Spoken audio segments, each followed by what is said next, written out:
Assalamualaikum semuanya, jumpa lagi sama Aufa. Nah, kita akan melanjutin ya video kita yang pertama kemarin tentang AN itu apa, pentingnya apa, manfaatnya apa gitu ya. Sekarang kita ke lebih pelaksanaannya si AN ya, Assessment Nasional. Jadi kita langsung mulai yang pertama ya. Oke, teknis pelaksanaan AM ini nanti kita mengukur kompetensi siswa atau kompetensi seluruh sekolah sebenarnya ya. Itu akan melalui 3 ya. Kalau kalian udah ngelihat video aku pertama, berarti kalian udah tahu kalau ada 3 dari asesmen nasional. Yang pertama adalah AKM, yang kedua adalah survei karakter, dan yang ketiga adalah survei lingkungan belajar gitu ya. Nah, yang lebih digadang-gadang biasanya orang-orang dengarnya AKM gitu ya. AKM sih apa sih? Kita harus belajar untuk AKM gitu ya. Nah, si AKM ini nanti dia dibagi menjadi 2, yaitu literasi membaca sama yang kedua adalah numerasi. Nah, si literasi membaca sama numerasi ini nanti ada bedanya, akan aku bahas selanjutnya gitu ya. Kita akan lanjut dulu ke si teknisnya ya. Jadi nanti dia akan bersifat basisnya komputer, kemudian sifatnya adaptif ya. Jadi pertanyaannya itu disampaikan menurut kemampuan siswa. Oke, jadi nanti apa sih kemampuan siswa di sini? Kan tadi basisnya itu kompetensi gitu ya. Jadi setiap siswa itu kompetensinya kan beda-beda. Mungkin ada yang kurang atau mungkin ada yang sudah sangat kuat. Nah, nanti kita akan sesuaikan soalnya itu kita ya Kemendikbud dong ya. Nah, akan sesuaikan soalnya sesuai dengan kemampuan si siswa itu. Jadi siswa A akan berbeda dengan siswa B. Mungkin si A sangat tinggi dalam literasi tapi dalam numerasi agak kurang. Nah, nanti dia akan beda level soalnya kayak gitu. Nah, level-level nanti kita akan bahas selanjutnya ya. Nah, bagaimana kriteria si peserta AN ini gitu ya. Jadi peserta AN ini nanti seperti aku bilang di video sebelumnya akan dipilih secara acak gitu ya dari Kemendikbud. Jadi bukan sekolah yang ngirimin nama gitu ya, bukan, tapi si Kemendikbud ngasih nama-nama yang akan mengikuti AKM. Nah, tapi tenang aja, bukan mereka doang gitu ya, nggak hanya siswa, tapi guru juga ngelakuin, kepala sekolah juga ngelakuin ya. Jadi itu sebagai untuk melihat potret aja gitu ya.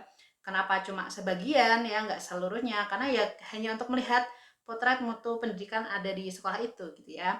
Kemudian dilakukan di jenjang kelas 5, kemudian kalau untuk SD kelas 8 sama kelas 11 ya. Jadi di tengah-tengah tahun pada setiap jenjang. Nggak semua, kan kalau di UN kan di akhir ya, kalau ini di tengah-tengah gitu ya. Kenapa ya? Karena kalau kita ada di tengah, kita ada di tengah, maksudnya dilakuin di tengah, masih bisa dilakukan perbaikan agar si siswa kemampuannya itu meningkat ya. Kalau UN itu kan udah di akhir. Kalau udah di akhir ya kita nggak bisa ngapa-ngapain. Oh, misalkan fisikanya kurang atau matematikanya kurang kayak gitu ya. Ya udah, kita nggak bisa ngapa-ngapain kan karena udah siswanya udah lulus gitu kan ya.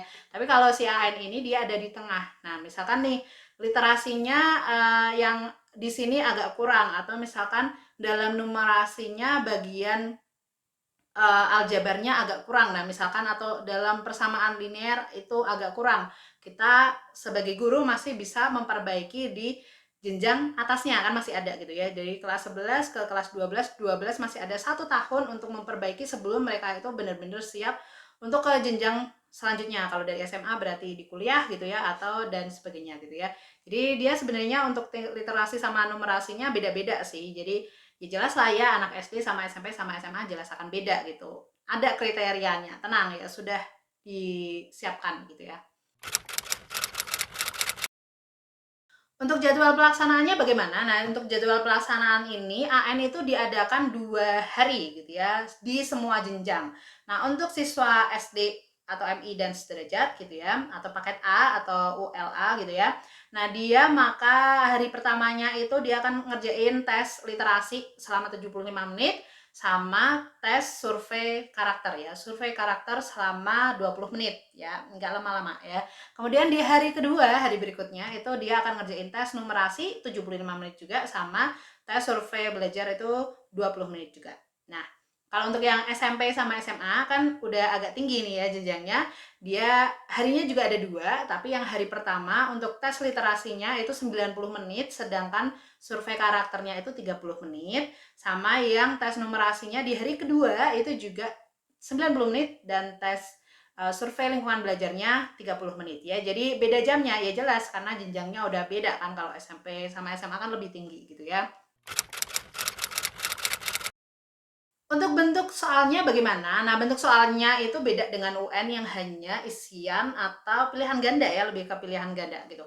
Nah, tapi kalau di AN ini dia isinya banyak ya. Yang pertama jelas pilihan ganda tetap menjadi bukan prioritas sih ya. Apa ya? Tetap menjadi soal gitulah ya, apalah itu. Tetap ada pilihan gandanya. Nah, pilihan ganda berarti milih satu dari yang benar ya.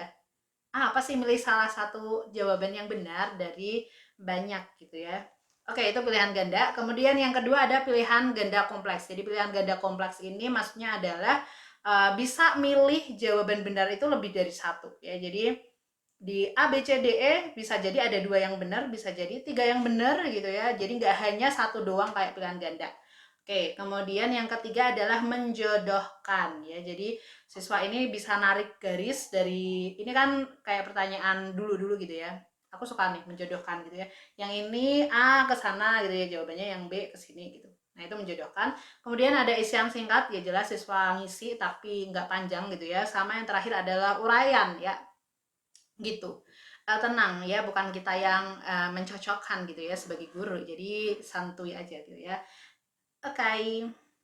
Nah, terus untuk soalnya bagaimana? Kalau kalian lihat dari jadwal pelaksanaannya tadi gitu ya, SD, SMP, sama SMA itu kan beda ya. Kalau SMP sama SMA itu sama, tapi SD beda. Kok jamnya lebih kurang? Nah, ini ya, karena jawabannya adalah karena si soalnya jumlahnya beda. Jadi kalau untuk SD itu soalnya cuma 30-30 ya. Jadi 30 untuk literasi, 30 untuk numerasi.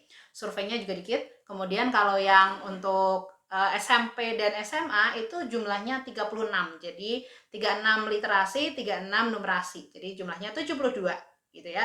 Beda sama si SD yang jumlahnya 60 gitu ya. Nah, catatannya si AKM ini itu digunakan kan diadakan sesuai dengan tingkat kemampuan siswa. Nah, ini karena hanya isinya literasi sama numerasi, itu tidak ada bedanya siswa itu masuk jurusan IPA atau EPS gitu ya kalau di SMA. Jadi, kalian akan mengerjakan soal yang mungkin sama untuk anak IPA IPS tapi tergantung sama tingkat kemampuan kalian. Jadi, tingkat kemampuan itulah yang membedakan, bukan jurusan yang membedakan gitu ya. Nanti kita akan lihat beberapa soal ya terkait dengan si literasi numerasi ini. So, stay tune terus di channel Alfa. Habis ini kita akan bahas konsep literasi dan numerasinya itu seperti apa pada AKM biar lebih rinci gitu ya. See you next time. Assalamualaikum warahmatullahi wabarakatuh.